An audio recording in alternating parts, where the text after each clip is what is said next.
लगभग सभी मनुष्य मृत्यु के बारे में जानना चाहते हैं कि मृत्यु आखिर है क्या। एक बार की बात है, एक भिक्षुक का एक शिष्य था। वह एक गांव से भिक्षा मांग कर वापस आ रहा था। तब उसने देखा कि एक लड़की की मृत्यु हो चुकी है। उसे लोगों ने घेर लिया था और सब लोग कह रहे थे कि इस लड़की ने कितने अच्छे कर्म किए, लेकिन तब पर भी ये युवा होते हुए भी इतना जल्दी मृत्यु को प्राप्त हो गई। एक व्यक्ति ने बताया कि यह जब चल रही थी तो उसके पाँव में कांटा धंस गया।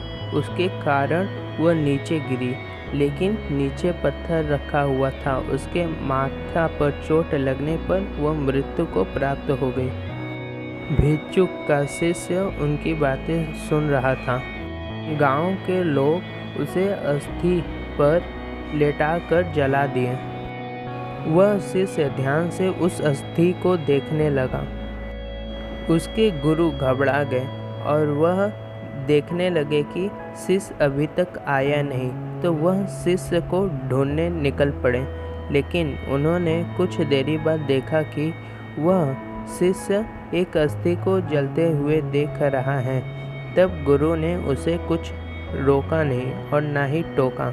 वह वापस चले आए। वह शिष्य आश्रम लौट आया और अपने गुरु से कहा कि गुरु, आखिर मृत्यु है क्या?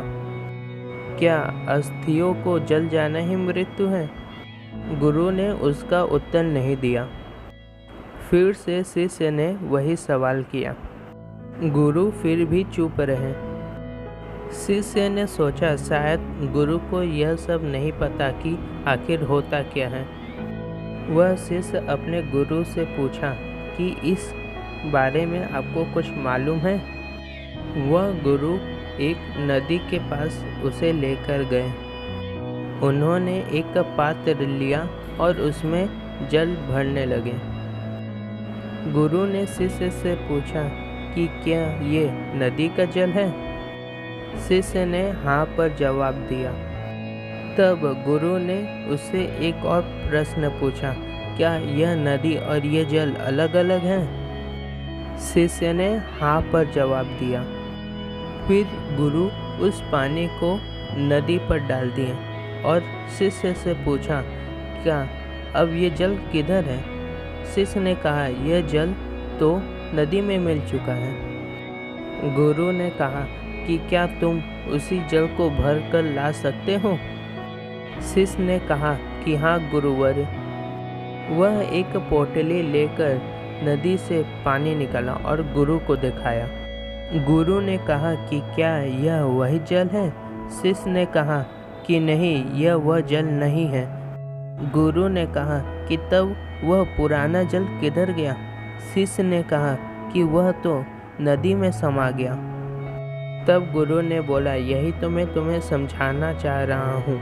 अगर तुम उस जल को आत्मा मानो और शरीर को एक पोटली मानो, इस प्रकार से देखा जाए कि जब तक शरीर नहीं होगा तब तक आत्मा नहीं होगा, जब तक आत्मा नहीं होगा तब तक शरीर नहीं होगा। आत्मा का अस्तित्व हमारे शरीर के कारण है। अगर शरीर नहीं तो आत्मा नहीं, और आत्मा का अस्तित्व शरीर के वजह से है।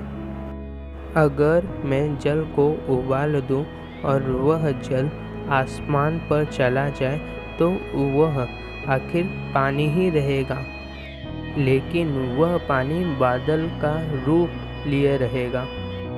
जब वह बादल बारिश बनकर निकलता है तो वह नदी से मिल जाता है, तो वह जल नदी पूरा ही बन जाता है।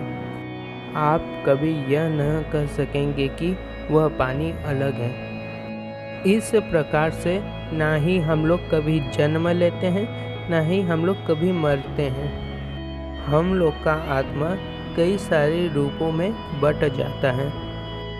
इस संसार का एक सत्य है, जो भी चीज़ है वो कभी ना ही पैदा हुआ था, ना ही कभी ख़त्म होगा। आप किसी चीज़ को भी जला दें या उबाल दें, उसका ट्रांसफॉर्मेशन होगा। आशा करता हूँ कि आपको समझ में आ गया होगा। इस चीज़ को सिर्फ अनुभव किया जा सकता है। अगर शब्दों में बताया जाए तो वह चीज़ वह नहीं रहेगा।